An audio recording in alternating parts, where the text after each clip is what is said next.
Welcome back to the Finding Purpose podcast. My name is Adam. I am your host. I hope everyone had a wonderful Thanksgiving last week and really enjoyed the time that they were able to spend with their friends and family, and really treasured that time because that time is so valuable that you have with loved ones.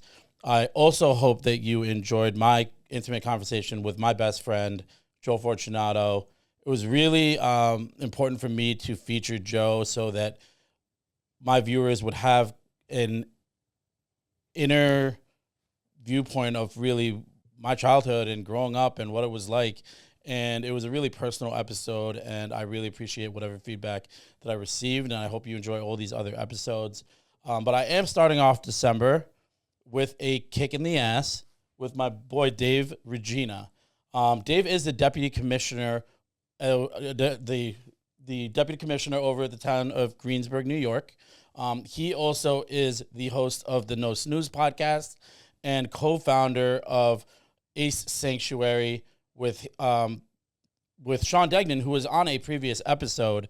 Action Cultivates Excellence, building a community of men, leaders, and like-minded individuals who are always trying to get better. Dave, thank you, man, for joining me today. Absolutely, my brother. Thank you for having me. Kudos to you for what you're doing, the platform that you have here. I think the name of the podcast is great, Finding Purpose. I think it's something that we all are striving to do, and I think that's something that kind of changes and evolutionizes as we continue to grow. So I love what you're doing. You know, I'm all about connecting with positive individuals, man, so thank you so much for having me today. Appreciate it, man. You know, I really just want to jump right into it. I know parts of your story. I know you grew up in a variety of places. You just told me that you had gone to Greenwich High School for a couple years. Yeah. So I'd like to start kind of just like the early Dave Regina, and, you know, we'll just kind of go from there. Yeah, and also I'm always so grateful to share my story, man. So any platform I get an opportunity to do so, I just want to say thank you again. But yeah, man, I had a very typical upbringing, you know, besides a couple things for sure.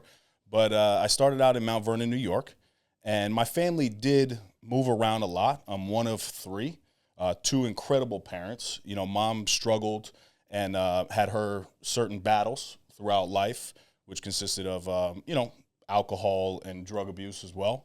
But she was always a phenomenal mother. You know, so anytime I tell that side of things, you know, and that she was addicted to drugs and alcohol for the first 28 years of my life, it doesn't mean that somebody was a bad or absentee parent, right? Mm-hmm. It just meant that I had to develop certain skills a little bit earlier than others, right? Because you have to be able to kind of read the room and dictate the energy that was around.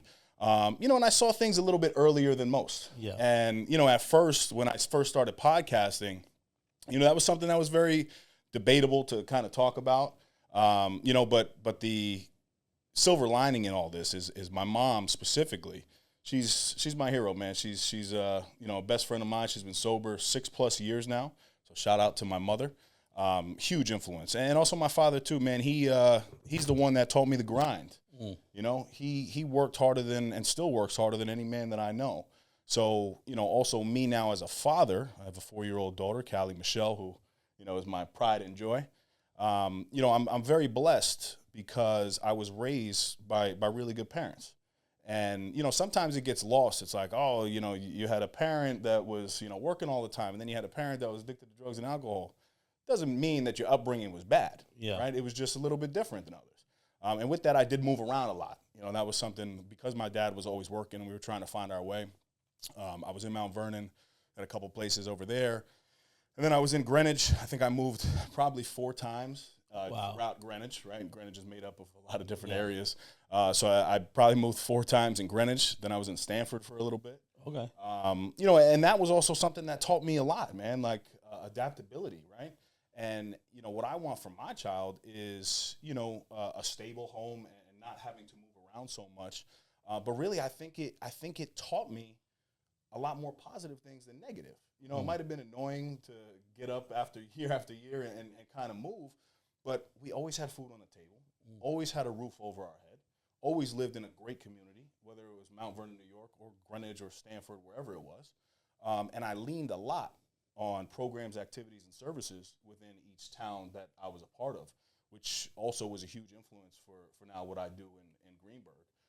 And that's exactly what I do. I'm a deputy commissioner, and I provide the funding and the resources for all the activities, programs, and services that go on to the residents. Awesome, man. I think that's one of the things that I know you as, just being just positive mindset and very willing to just adapt and adaptable. Obviously, like, moving around when you were younger has provided you with that exposure to the different communities. And now you're a leader in a community. One of the things you said about your upbringing was that just because, there were issues with my family, with my mother's addiction, and my father was working a lot and may not have been around as much. But at the end of the day, you still, the gifts that you had readily available to you were always there.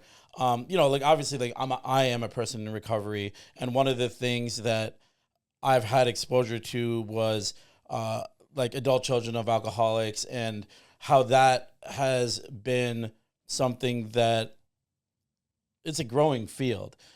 Did you always have that perspective, or is this something that you had to work at? I mean, if I'm being very honest, and I like to come on these platforms and tell the truth. Yeah. At first it was a little embarrassing. Yeah. You know what I mean? Like, I never would really talk about my mom's journey. One, because it wasn't my place, and two, she wasn't exactly where she wanted to be. So I didn't really start sharing that information until after she had a couple, years under her belt. And now she's a powerhouse in that community, man. She's a major influence. She speaks to hundreds of people, and she goes into AA meetings and, just absolutely kills it, man. And she motivates a lot of individuals. And that whole AA community, man, shout out to you, because whether you have, 10 days in, 10 hours in, 10 years in, 20 years in, it's very commendable. And also what that should tell anybody who's struggling, is if you could do it for one day, you could do it for the rest of your life. Yeah. Right? I happened to make the decision to stop drinking at the beginning of 2024. So I'll be coming up on my first year. And really all that was about was alignment, man. I say that I have a very addictive personality myself. And, I never really would drink Monday to Thursday. Okay. But Friday and Saturday, your boy was putting in work. It was either 5 or 50, depending on the night. I'm not exaggerating. Yeah. You know what I mean? If it was a light night, it might be 5. But if it was a full day of drinking from, noon till 4 in the morning, I'm putting down 20, and that's not good. So I'm all into everything that I do, whether it's positive or negative. So just me, being a father and being a businessman and motivator and leader, it was something that I just felt that really wasn't in alignment. But to answer the question, it's not something that I always had, right? And I think that's important because it doesn't matter. If I came on this podcast 3 years ago, it might have been a different word than I'm putting out today. But I think that's the beauty of life. I think that's the beauty of, what you're doing with finding purpose. I think that everything can shift over time. And just because you say one thing one day doesn't mean that that's going to be the same thing that you say or your belief system in 2 years from now. Yeah, no, I totally agree with you. And one thing that I like that you said was, like, whether it's positive or negative, I go balls to the wall. And, that's really what you hear a lot in the recovery circles, where it's like, you brand it as addiction, you can brand it as alcoholism, but one general term that's used, it's the disease of more. And I think when you say, oh, I have the disease of more, that's so applicable to anybody, whether it's workaholic, whether it's sexaholic, whether it's, once you have that instant gratification, you constantly chase it. And I think it's applicable to people who may not need, like, recovery services, but there is something that they're indulging in excessively that is taking them away from A, either finding their purpose, or B, family, or something else that they need to be watering in their life. One of the things that we do talk about a lot on this podcast is balance. And it's so funny because I get so many different perspectives on balance. Sometimes people are just like, what is balance? At the end of the day, if you're watering this side of your life, another side of your life is going to struggle. Other people are like, yes, that's what you strive to do. What is your perspective on balance? So my perspective comes from my experience, right? And I do hear very successful people a lot talk about how there's no balance. Yeah. For me, I have to have balance in my life because, I am a single father. I have a great, relationship with my girlfriend. But I have my daughter 50% of the time, right? So like for me to say that there's no balance would mean that like I'm all into my personal dreams and aspirations and business and going to chase and go get things and then not being around for my daughter. Not having balance would mean that I'm all in on my fatherhood where I don't have the time and the opportunity to work out. For me, that's not the case, right? Like I find time and I make time for the things that are important to me. So I do believe in balance. I believe that, there's a healthy balance in terms of, you have to figure out what's most important for that day, for that week, for that month, right? There might be a day that I can't work out, and that's okay. It used to kill me. Yeah. But now it's okay, right? But for me and the way that my life is set up, I have to have balance because without balance, I'm not able to live in alignment, right? And for me, alignment is a huge word because, I need that. I'm involved in so many different things, right? You mentioned the podcast, you mentioned ACE, you mentioned the town of Greenburgh, me as a father, like me as a partner. I have to put in work in every aspect of my life. So for me personally, I do believe in balance. I can't give you a number or a percentage on it, but I just know when I'm in, I'm all in for whatever endeavor that I'm doing, right? If it's an ACE dinner, I'm coming with that energy and that flow. And I pray on the things that I go into. Right before I stepped into this podcast, I sat in my car for a second and I said a quick prayer. Just allowing God to give me the strength and to utilize me as a vessel to encourage and inspire somebody, right? That's all that we have to do here is try to touch one life. If we do that, we've done our job. And even if we don't do that, you and I had a great conversation and we got a positive rep in for our relationship. So I think it's all about perspective. But for me personally, I do think that balance exists. Yeah, no, I love that perspective on balance. But, balance comes with time management, with discipline, with committing yourself to being present in whatever you're doing in that moment, which is something that I see you do anytime I see you. Anytime I see you, you are present. Like that ACE dinner that we went to, that was awesome. And being on your side, in your group, in the breakout session was pretty cool because I got to see you in action. You talked about faith though, and I really like that. For me, I've had an interesting relationship with God throughout my life.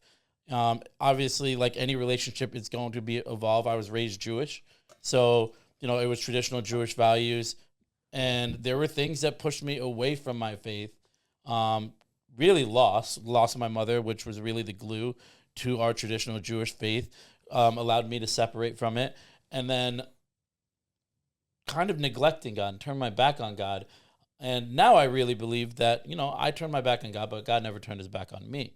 And I think there's such an important component that faith adds to your life that can't really be replicated. Talk a little bit about your relationship with your faith and your journey. Tell me a little bit about your relationship with faith and your faith journey. Yeah, I think that's a great question, something that I'm always happy to talk about. And honestly, like we were talking about before, my answer today is very different than it was even 2 years ago. And I hope it's even different, 2 years ahead. It's always evolving for me, but I watched my father. He went to church every Sunday. Okay. Right. But my mom was Jewish too. So oh, really? Yeah, it's funny that you mentioned that. I was actually bar mitzvahed. Really? But I was baptized. Wild. That's awesome. Yeah. So, and a lot of people don't know that. But, typically in our house, we celebrated more of the Catholic faith. Whereas now I identify as Christian, right? Mm-hmm. I haven't personally been baptized into the new faith, but that's the way that I'm kind of leaning.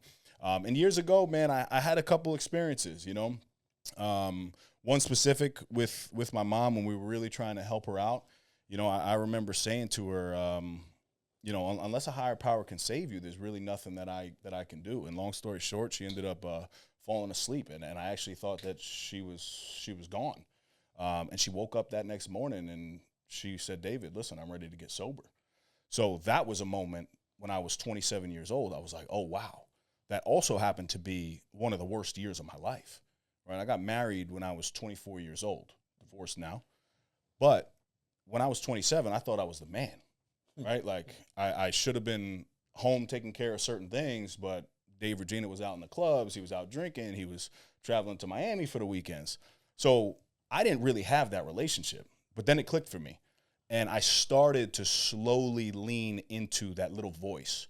And that voice started to get a little bit louder, right? Like just kind of following the things that I know that I needed to follow. And I would actually start listening to, motivational podcasts in the gym. And this is how it started. And that also started like my real personal professional development journey. And all I did was shift from like rap music, because ironically I was listening to rap music, and then I found myself doing the rap music things in my life. So I was like, nah, man, I need to listen to something that's going to actually be in alignment with what it is that I want to do. So that's how I started the motivational stuff, right? And then from there, as I did that, it was like, oh, why don't you dive into like Eric Thomas, who happens to be like the hip hop preacher, right? And he does a lot of talking, it's motivational, but then he ties in the biblical thing. Then I happened to stumble upon Joel Osteen, right? Joel Osteen now is somebody that I listen to 30 minutes every single day on his podcast, right? The first thing I do when I wake up, I put either the AirPod in if I have my daughter, or I just play it on my phone. And while I'm getting ready, I listen to 30 minutes every day. So my journey now is very different, right? I read 10 minutes of my Bible every day. I always shout out this specific Bible that my beautiful girlfriend, Catherine, bought me. It's called Every Man's Bible on Amazon. And what it is it's an NIV version. It has Old Testament and New Testament in it, but it also speaks directly to the modern man and the adversities that we face. So it has the biblical talk in it, which gets a little confusing for me. But then also underneath it, it has like a lot of very base level conversations to where it's explaining the actual scripture. And now I'm all in, man. Like for my life right now, right? Like I can't really start my day without feeling grateful, and there's so much in life, man. Even when you're struggling in life, there's so much to actually be grateful for, but you have to be intentional about that. And for a long time, I think I just wasn't intentional about my faith. You said something so powerful, man, that like you turned your back on God, but God never turned his back on you.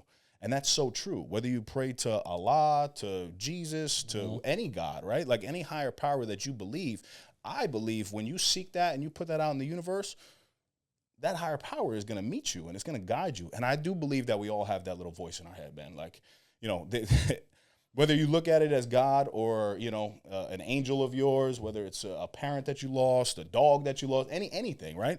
I do think we have that voice, and that voice comes from somewhere that's not here on earth. Yep. And I think that's a good way for people to start diving into the journey, because if you just start listening to that voice, like more doors tend to open up, right? And then it becomes almost like a muscle. And now when you're working that muscle, you get a little bit stronger. And then when you get stronger, you start to seek out different exercises, right? You pick up the Bible, you pick up a new podcast.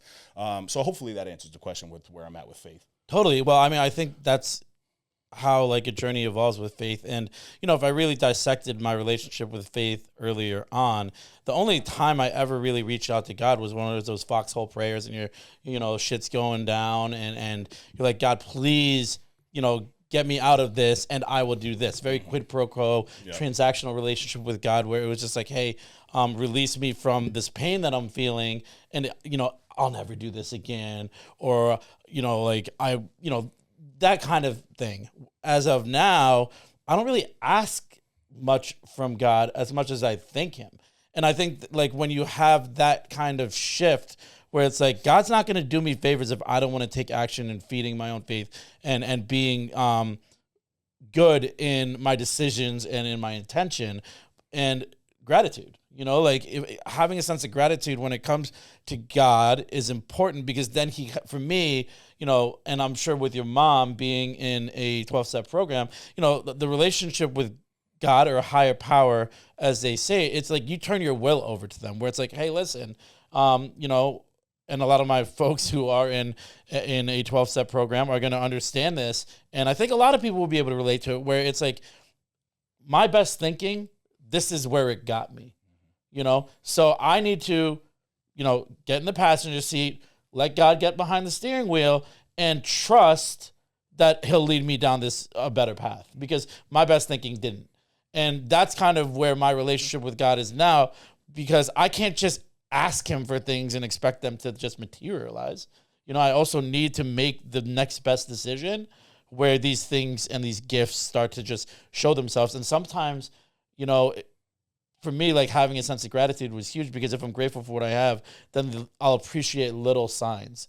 And more often than not along this way, man, like, there were little signs. There were red flags also, that I chose to ignore, because my best thinking was like, no, like, let's chase this instant gratification. Let's chase this vice. This is going to be fun, as opposed to, is this going to be purposeful? Yeah. And like that's, like I love how you shared that, because it's so true, man. And how you water this relationship with reading the Bible and incorporating Joel Osteen every morning. Like, yeah, like just like anything else, your faith, you got to water each day. Absolutely. And I love that, man. And, I love how you've taken this and found a purpose in inspiring other men. You and Sean, what you're doing with Ace is awesome. I'm not going to lie. What do you, when I first heard about it, I was like, okay, like they're working out, they're big dudes. This is like a masculinity thing. This is an ego thing. And that was my first impression. Mm-hmm. And then obviously knowing Sean, and I knew, I was like, that this can't be it, but that's how it could appear from the outside. But then going to that dinner and hearing everyone really talk, and it's sitting around that table and people sharing just like things that are deeply personal, and you just opening up about your story. What do you say to folks? Because like it's such a stark contrast from the toxic masculinity that is like becoming mainstream in a sense. And you're a leader in kind of just combating that. Just tell me like what you enjoy most about it, and why you and Sean decided to do it, and just talk about it. Like, I love hearing you talk about it, frankly. Yeah, thank you. Action cultivates excellence, man. It's a beautiful thing, and we constantly have this debate, especially with one of our partners, Steph Madonia, right? She's that female perspective for us. And she's like, guys, you can't be saying certain things because of exactly what you're saying. Right, she always is very mindful of like, look, you guys are physically strong dudes, so you have to be careful with the content you're posting, because a lot of people do associate it with just the working out piece, and that's a major piece, right? Like, yeah, of course. We definitely believe in being physically strong, but Action Cultivates Excellence is a movement that redefines masculinity, and the way that we do that is we believe that we have the ability and the tools to conquer modern leadership, and I say modern leadership because I think leadership changes over time, right? But here in 2024, going into 2025, we believe we have the tools. And the way that we do that is we bridge the gap between vulnerability and masculinity. So, yeah, we are doing that outdoor workout stuff, and you'll see videos of us chopping down trees, which looks, pretty savage, and I got a good beard to go with it, some muscle. Yeah. So, people get a little intimidated by it. But if you actually dive into what Ace has to offer, it's a beautiful thing, man. And we started it because it's exactly what Sean and I needed in our own lives. And not only needed, but still currently need, right? We need a strong male community because as men, like, you can talk to your partner and you can talk to your wife and, you can talk to your mom and your auntie and your sister and all that, but they're not men. They don't understand. And what we found is, just through conversation on a podcast, right? I had Sean on my podcast. It was a year ago in October, I believe. And we basically said, listen, man, we're gonna go ahead and do something, right? And all we did was we took action. So we had the conversation, and our conversation was very much like this. We were available to one another. And by being available, what I mean is we were willing to share the vulnerabilities. We didn't open up the conversation with, yo, man, I bench 405. How much you bench? You know what I mean? Like, I had a level of respect for him. He had a level of respect for me. And we didn't really talk about working out at all. We talked about like his cold plunge routine, but it was more about like your story, right? And Sean told me immediately about like the panic attack that changed his life. And I shared certain things, about my upbringing and the mistakes that I made and, all the things that really made us who we are. And it was a different level of conversation. And, that podcast episode did thousands and thousands and thousands of downloads. And I was like, wow, okay, we're onto something here, because I've had people with, God bless you. Thank you. I've had people with huge platforms that come on and, you get 2,500 downloads on a podcast, which is great, right? Like, any level of community that you have is awesome. But, this one, like Sean didn't even have a huge platform, but like guys were really tuning in. So all we said was like, listen, we're going to put this out there. We're going to create, some level of a men's leadership group. We didn't really know what it was. We said, all right, yeah, we're interested in like doing a summit. A podcast listener happened to reach out and say, hey, I manage a 165-acre property out in New Paltz, New York, and that happens to be our partner today, Steph Madonia. She's like, are you interested in coming out and seeing the property? So Sean and I took that action step, right? And we said, yes, let's go see the property. And it happened to be on my 34th birthday, so it was pretty meaningful. It was October 26th of 2023. Nice. We stepped onto this property, man, and when I tell you this estate is something that, like, you've never seen before, right? I mean, it's got the private lake. It's got 3 houses. The main house is, 10 bedrooms and nice. Beautiful bathrooms, marble all over the place. But it was very weird that I felt that I was supposed to be there, right? Like, I didn't step into this place and was like, oh, my God. And I'm looking at Sean, and, like, we just sat down at the dining room table, and we were like, let's do this. So we actually just stepped out onto the deck, and we said, listen, we have a men's leadership summit. Mind you, we had nothing. We got a men's leadership summit coming up. Video. It's a transformational experience. We got top speakers coming. We got the everything that you can imagine in this 3-day experience. And we had nothing. We had absolutely nothing. But what that did was allow us to put it out into the universe and then go get it. Go find purpose, right? Yep. Just like your message is all about. Go find purpose in what it is that you say that you want to do. And we created this based off of, I believe the perfect day, you got to do 3 things. And it's how I live my life.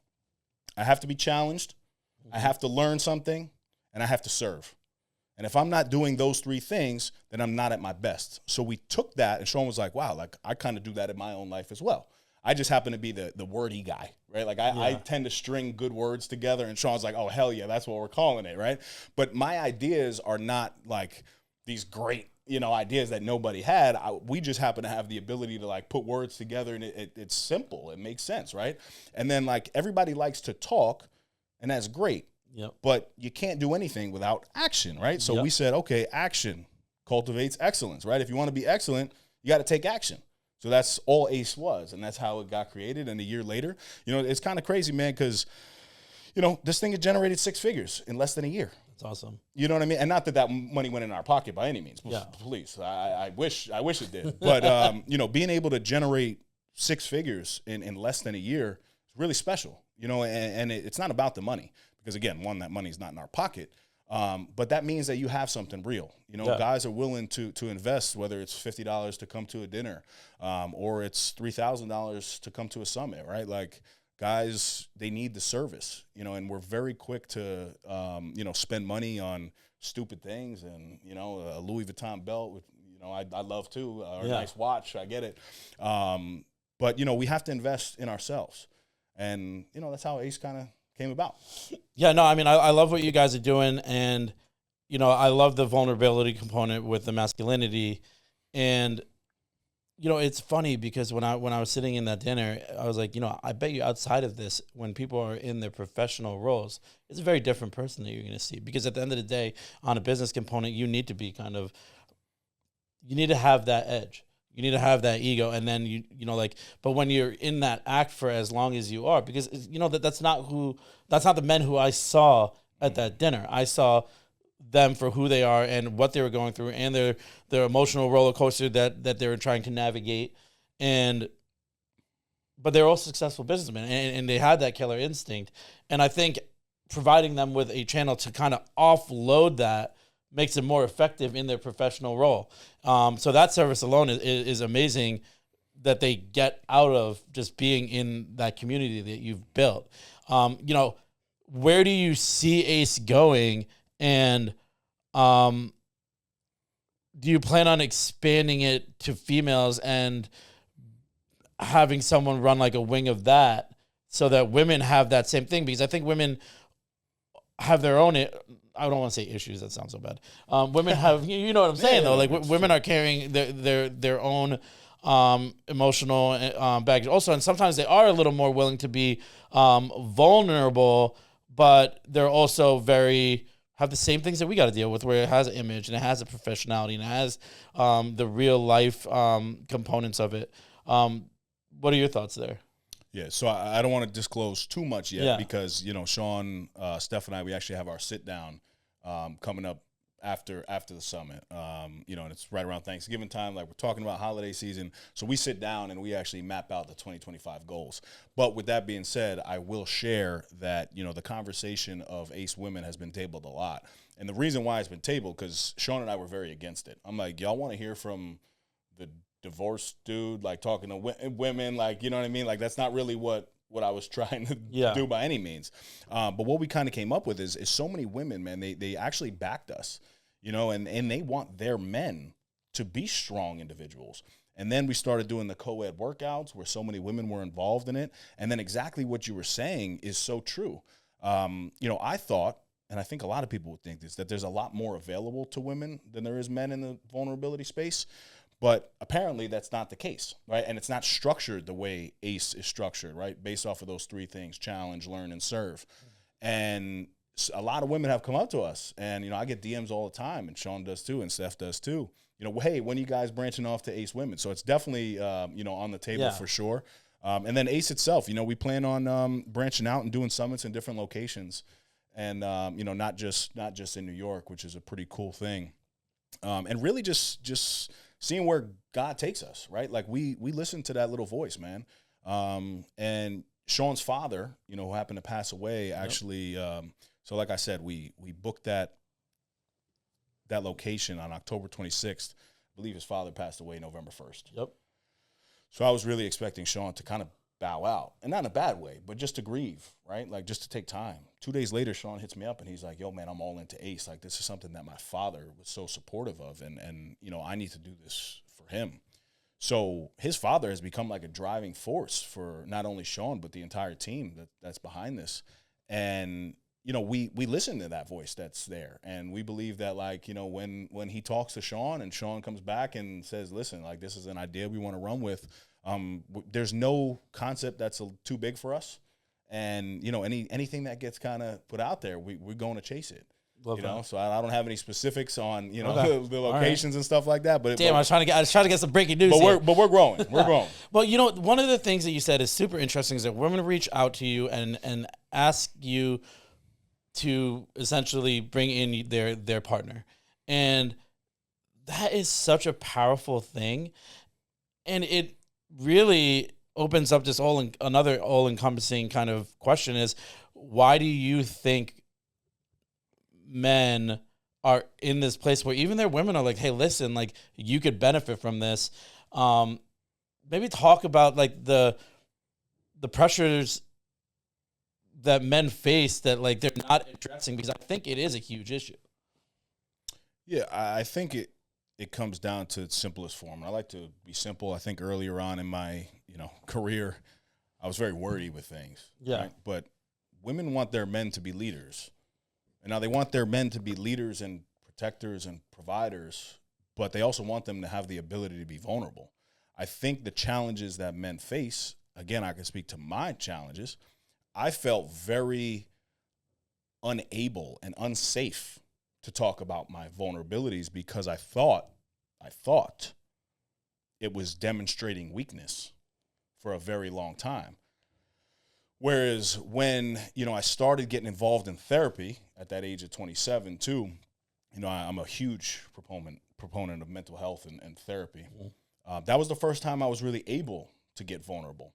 So I think when women see that, oh, wow, I can send my husband to a group of men that, one, you're going to have a great dinner. You're going to be surrounded by great business individuals, so your business is going to grow. And then also, you're going to make that man comfortable with his flaws, right? Society has almost taught us that the man has to be, you know, the strong one. And yeah, we do.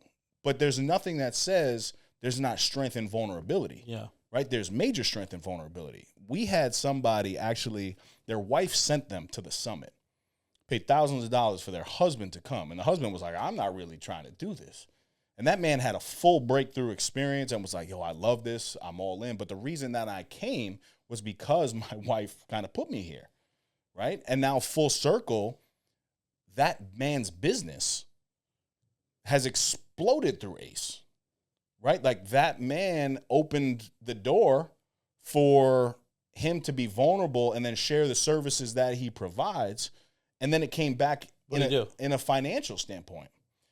He does home services. Okay. I don't want to exactly say what it is, but no, that's cool. Yeah, but it's actually, that person now is a major sponsor of ACE for the year, right? So we're seeing, and I think women are seeing, more of a return, not only in their home life, with them as a father, with them as a husband, but then also financially, right? So like, you're coming to ACE and you're investing this money in your growth, but also if you are open and available to making the connections around you, you don't know who could help you, right? Like Sean and I are still trying to figure out all the different connections that were made through ACE just for data purposes. But also it's something that we just want naturally to happen, and it just happens every single day. And we've been able to really grow this thing, man. And, there's a lot of men that have been involved, but we're still missing a lot of men because of what you just said before, that the initial look at it, you're like, I'm a little hesitant. Maybe if you don't work out, right? Yeah. You're like, I'm a little hesitant because, you know what, I'm not where I want to be physically. So maybe that puts the hesitation on people. So we're finding a way, and I think a room for growth and opportunity for ACE is to be able to, kind of minimize or mitigate that issue that we have.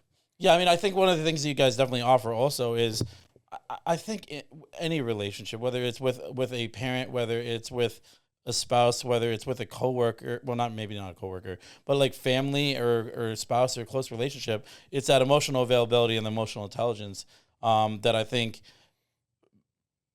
men have been kind of cornered to shy away from, because it's like, hey, like, you just got to grind, you got to like be these caregivers, but at the end of the day, like, you also need to be present emotionally. Mm-hmm. And I think that's something that like you guys offer through ACE, because giving permission for it to say, hey, like, listen, like, how do you feel?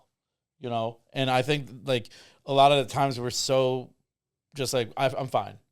And I'm fine is like not acceptable. And one of the things for me on my journey was once I started to share my story and what I went through, and I carried a lot of shame, and I attached a lot of shame to my story. And when you attach a lot of shame to your story, then you become a shell of yourself. Mm-hmm. And when I shared my story and the feedback I got back from it, I was like, okay, there is value behind my story. There is value behind what I feel. There is value behind, like, just my emotional journey that people related to. And people came up to me and they're like, listen, like, can we do a one-on-one? Or do you have a minute? Or let's get coffee. And, I've made so many honestly, so random friendships, and through that, people who I never really thought I had anything in common with, but when you can connect with someone on an emotional, on an emotional component, like, it's such a deeper way to connect with people, which is, what I like to do, man. Like, and that's why, like, I'm drawn to you and Sean, and Sean shared with me that story about like how his father passing away, and then calling you and stuff, and building that out, and just throwing it all in on that. And I was really proud of him when he shared that with me, because it's crazy how, loss can bring out its different animal in you.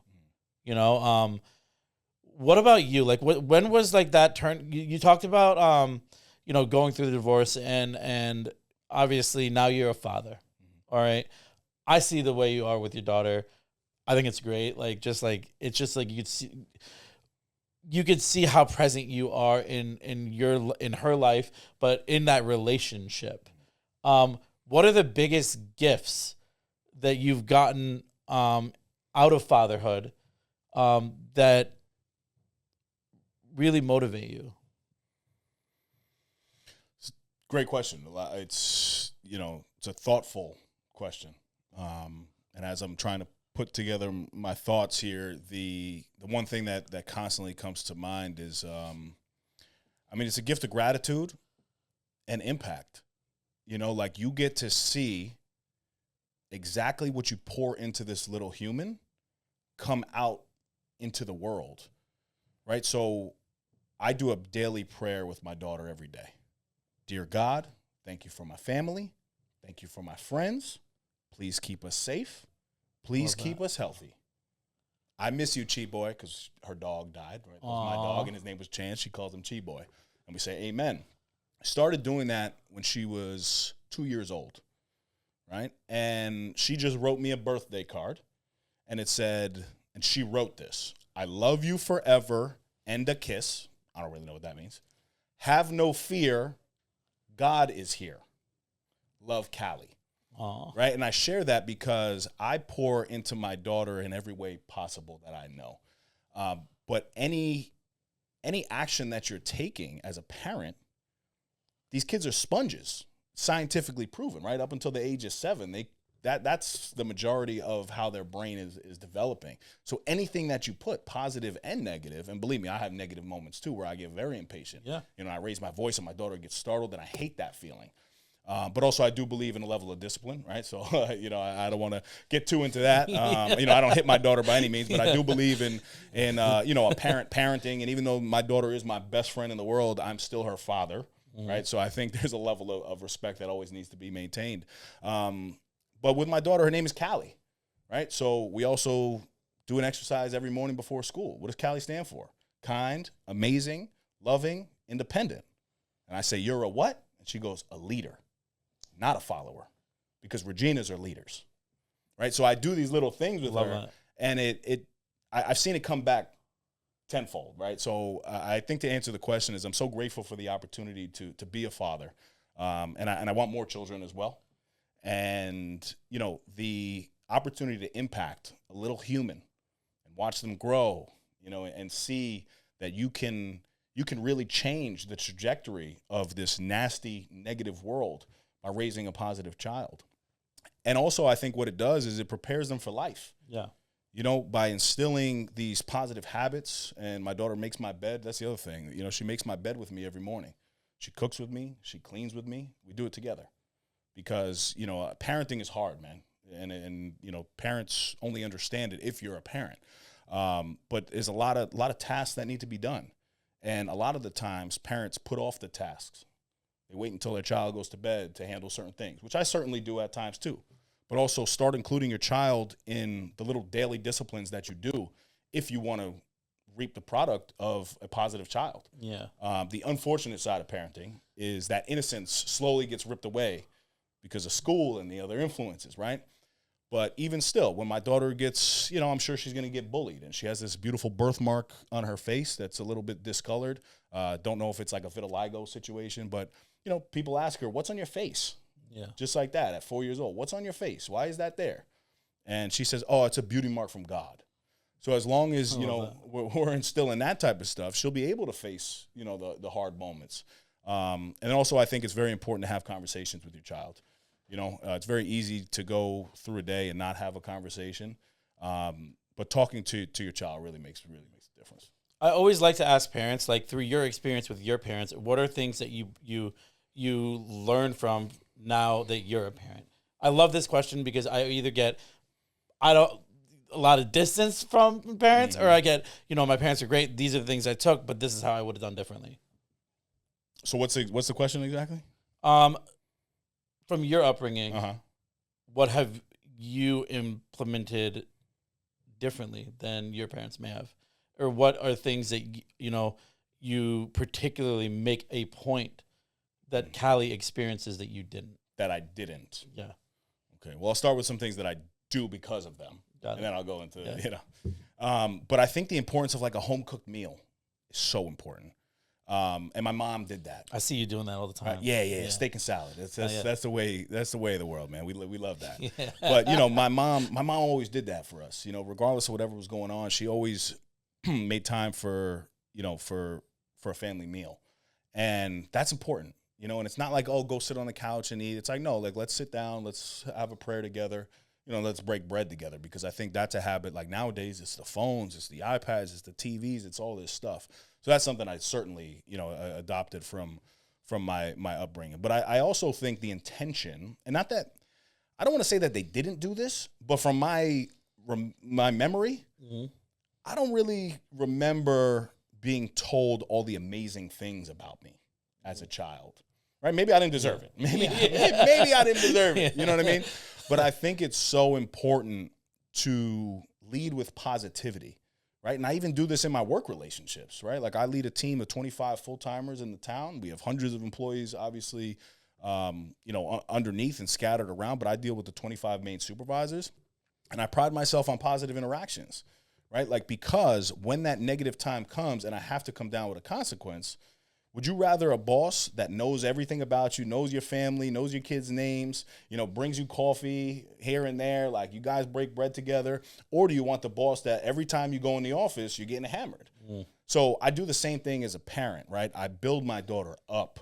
So then when I have to explain, the lesson that needs to be had, or the consequence of, why you can't watch TV right now, or why I can't push you on the swing set, I'm very intentional about that. She understands. Yeah. And then also I think spending time outdoors nowadays is more important than ever. That's something we did as children, right? Oh, yeah. I was outside all the time. We just did that because we didn't have the technology available to us.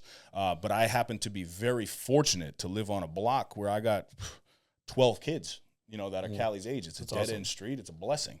And they're outside all day, right? And she falls and she scrapes herself and she gets back up and she comes crying and we put a little Band-Aid on it and she goes right back outside. But I think that is something that's so important. And it also, as a parent right now, I see how easy it is to, I'll feed, because there's times I feed her the TV. Like, here, just go watch this. Just be quiet for 10 minutes, right? Versus now, every second my daughter wants to be pushed on this damn swing, bro. Every second. And now when I don't want to do it, I'm like, wow, this is an opportunity for me, right? Like, to have her be outside, get this fresh air, get an activity in. And my daughter's strong, dude. This chick is on the monkey bars already at 4. Nice. Swinging through the monkey bars. Awesome. Still working on her athletic ability. She's a little goofy. She didn't get that from me, but it's a beautiful thing, man. And I think if you were to ask me that question again in 2 years, I think I have a different answer for you. Dude, I love that. And I think it's so important for kids to be, I worked in the service industry forever, man. And there would be these times when I would see a family of 4 and there'd be 2 kids on an iPad, mom and dad on their cell phones. And it's like, talk to your children, right? Know what's going on in their head and have that relationship now, because this time is scarce, because once they're older, and they, and they're free thinking, and they got their own circle, and they got their own thing. Like this is cherished time, and I always felt sad when I saw that. You talked about your role as deputy commissioner over in Greensburgh. You lead with ACE. As a parent, you demonstrate what it is to be a good leader for your child. And Callie glows every time I see pictures of her. It's amazing. Just the way you interact with her. And then you're a leader in a community. Earlier on, you talked about how you moved around a lot. You went from Greenwich, Mount Vernon, Stamford. So you've also been exposed to a different array of communities. So how do you incorporate your experiences in such different communities and use those experiences to better the community that you serve? It's funny. A lot of people, they identify me as a chameleon, because even on an ethnic level, right? I'm a white Italian Jew. I don't even know what I am, right? Sicilian background, whatever. But I grew up in an African-American community. A lot of my boys are African-American. A lot of my boys are Hispanic. Favorite UConn players is from your community, Ben Gordon. Oh, absolutely. Yeah.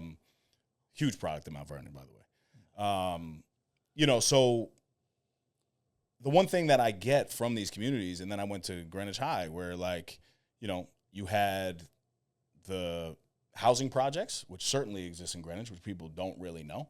And then you have the most affluent of affluent people. Yep.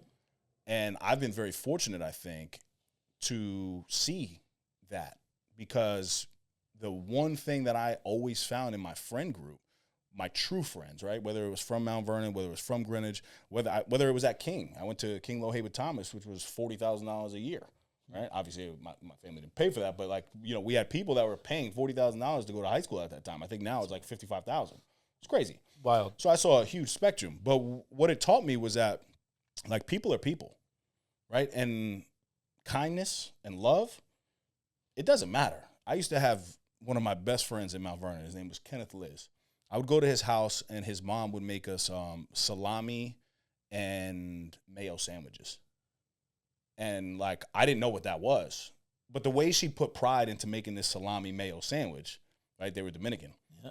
I mean, it was amazing. Like, to me, there was no difference. But then when I'm going to, a dinner at King and the housekeeper is coming in and, changing out plates and giving me a left fork and a right fork, I'm like, yo, what is going on? Yeah. I was never intrigued by that, ever in my life. It didn't matter whether I was eating the salami sandwiches or I was eating the filet mignon and having 15 different courses. It was about the love that was in the atmosphere. So I tend to lead the same way in the communities that I'm in. I've found, my way of life, my authentic Dave Regina. And for a long time, I wasn't able to be the dude that I am today, right? I was very obsessed with portraying perfection because my life was very imperfect. And then I leaned into a level of striving to impact people versus trying to impress people. And when I did that, I found that I was more available to people and people would seek me out more, and that was kind of the way, the way that I really started my leadership journey, is finding that true authentic self and knowing that, like, it's okay if I want to listen to rap music one day. Like, literally my life is like this. Like, I wake up and I listen to Joel Osteen. And then by the end of my workout, after I listen to like an Ed Milet podcast, I'm banging Jadakiss. Yeah. Like, that's just the way of my life. Yeah. So there's no reason why I can't have a beard, be tattooed, put on a suit, go speak to the governor of New York in the same day, right? Like, I can do all of that. Then go pick up my daughter at school and do all the things that we're doing with Ace, No Snooze. It doesn't matter. But I used to have separate lives for all of them. And I've now been able to, like, cultivate this authentic version of myself that I think everybody just will find. But you just got to be. Yeah. Just be you. Well, one of the things you said is portraying perfection, because my life was so far from that. And, basically what you just described is just embracing your entire body of experiences and understanding that's who you are. Right. And, I think that's a beautiful thing because, I was in a similar situation where it's like I've been in so many different communities, and rather than think about how I felt different in certain situations, which very much haunted me for a while, and the only way that I could feel like I fit in was to bring attention to myself, oftentimes negatively, but now it's like, all right, like this is my lived experience. Why not leverage it towards growth and like embracing it as who I am. And I love that, man, because, I think a lot of people do that. I think a lot of people portray this image that I wouldn't say isn't always inauthentic, but may not be 100% them. And, and it's really for others more so for themselves. And once they, for me, it took a bottom, and for you, it took a, and I think oftentimes it does take a very rude awakening. God just slapping you in the face, saying, wake up, I'm here, let's do this, and let's grow. And, you've just demonstrated just like the three main facets that I introduced you as, just how you just live that way and all those experiences. Dude, I'm really grateful that you made the trip down here. I did want to ask you a couple rapid fire questions. Actually, usually I just ask one rapid fire question. In the beginning it was like 3, and then they were never really rapid. But like the main thing that I really like for my guests to get out of it is, especially those who are on that journey of finding purpose, kind of in a weird place. What advice would you give to someone who is on that early stages of finding purpose? Something that I'm doing right now. I created a mission statement. Right? And my personal mission statement is to live in alignment and become the most undeniable version of myself as a father, businessman, partner, and motivator. Now, what that does is it allows me to get clear on where I want to go, right? And when you're clear on where you want to go, I believe that the universe is able to meet you there a little bit more. I do want to share something about like purpose because, you're always told, go chase your purpose. Go chase your purpose.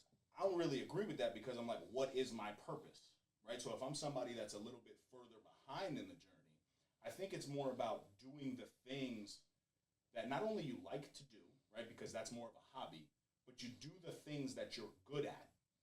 And now when you do the things that you're good at really well and you become dominant in that space, right? If you work out Yep.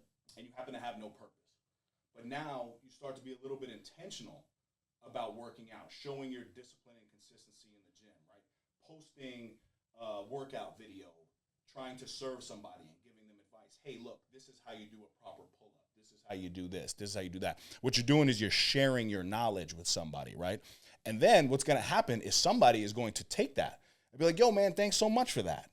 And now I think when that part happens, now you're starting to find a level of purpose. So I say step one is really just doing the thing that you're already good at, right? Like if you're good at fixing cars, like start sharing that information with somebody. So many of us are so good at so many things in life that we just don't really put out there. And it's not just on social media. Like talk to your friends about it, right? Yeah. Like if you're not a social media person, that's okay.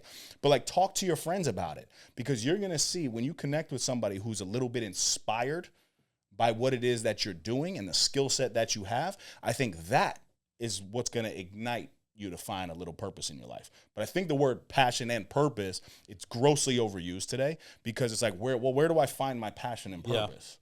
You know? Yeah, well, dude, I think what you're hitting at is, you really find your purpose when you take pride in sharing it with others so that they can grow. And it's really more about the service component, which you embody, which is where you're like, okay, I'm living purposefully because I'm impacting my community positively.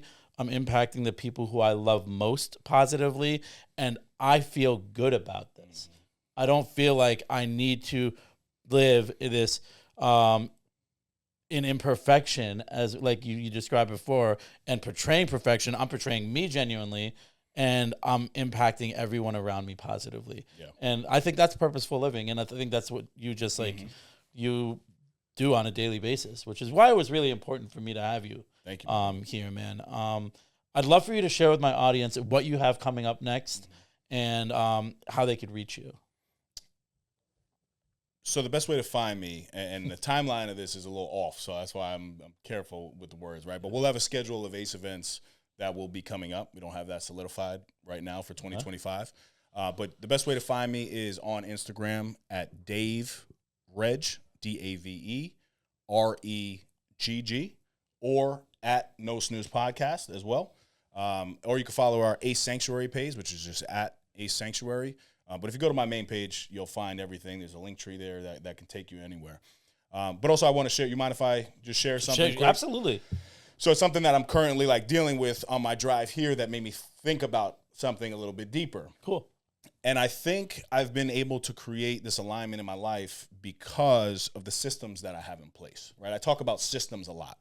And really, to me, like systems are just habits on steroids, because habits are great, but if my habit falls off, what happens to me? Do I like fall away? Whereas like a system, like my morning routine is a system, right? I wake up, I put on Joel Osteen, I hydrate with my salt and my lemon or my element. I get a good workout in. I read my Bible for 10 minutes. That's a system. So I happen to have run flat tires on my car. Okay. Run flats, right? I have a BMW that has run flat tires, they're called. So like, this is a perfect system, and this is what I want to explain. Yeah. Okay, yeah. Well. This tire currently has a nail in it. But because it's a run flat and BMW has been able to create this system, it's like just because there's a nail in the tire, I can actually still drive. Right? I don't need to go get it plugged right away because it's a run flat. So it will actually run while it's supposed to be flat. Eventually, I have to change my tire out, but I'm going to drive an hour today with this nail in my tire. And it made me think about the systems in my life. Just because you're not exactly where you want to be, that's okay. Start developing these little habits, but then if you fall off of that habit, for example, if I don't hydrate one day, or I don't work out one day, or I don't listen to Joel, my life isn't over. I can still run flat, right? But the next day, I might have to make another decision to get back onto my system. And I think a lot of people end up falling off of the wagon because they're like, I didn't do my habit today. I didn't do my habit. The point is, start developing your habits, turn them into systems. But then even when you miss something within that system, create something so strong that you're still able to run like that little run flat I'm talking about. Yeah, no, I mean, I love that, man, because I think that's so important. And having those routines or systems in place. And then also, yeah, like if it doesn't go perfectly, don't beat yourself up all day about it and let it consume the next, 24 hours. Like it's one day. You can reset the next day. You can incorporate the system. You could do it better than you did it the day before. And you could run flat. Right. I fucking love that. I fucking love that. It was so funny because I was so pissed about this damn tire, man. But then I went to Mavis, and they were like, "You're good, man. These are run flats." I'm like, "What? What's that?" So then I thought about, I'm like, "Wow, this is a really great system, man. Like, you can still have a fucking nail in your tire." I'm sorry if you don't care. You can still have a nail in this tire, and I can still like go on my trip. Yeah, that's great. It's great. Yeah, that's awesome. Yeah. All right. Andy just endorsed BMW run flats. Get yourself some run flats. Did you want to share? You shared how they can reach you, and honestly, if anyone wants to reach Dave, please reach out to me and I can connect you with him. I definitely encourage you to visit asanctuary.com for their upcoming schedule. This would probably be this episode will be out in time for them to plan ahead for your spring retreat. Right. But regardless, the weekly workouts that they do over at the Sale House in Terrytown, which frankly I should go to. I'm not a big group fitness guy, but I will go to them. I know they're shut down until the weather gets better. Regardless, like Dave, I'm so proud of what you're doing and so grateful for you to join us. Thank you, brother. Thank you, my man. Yeah, I just want to close out by saying thank you. Thank you for having me on. I think you're finding your purpose, and it's evident because you're very passionate about it. And you're an inspiration to many people. I think the message that you put out is in extreme alignment with everything that I do. So I was grateful for the opportunity, and I just want to encourage you, man, to keep going. So Appreciate thank you so much for having me on, man. Yes, sir.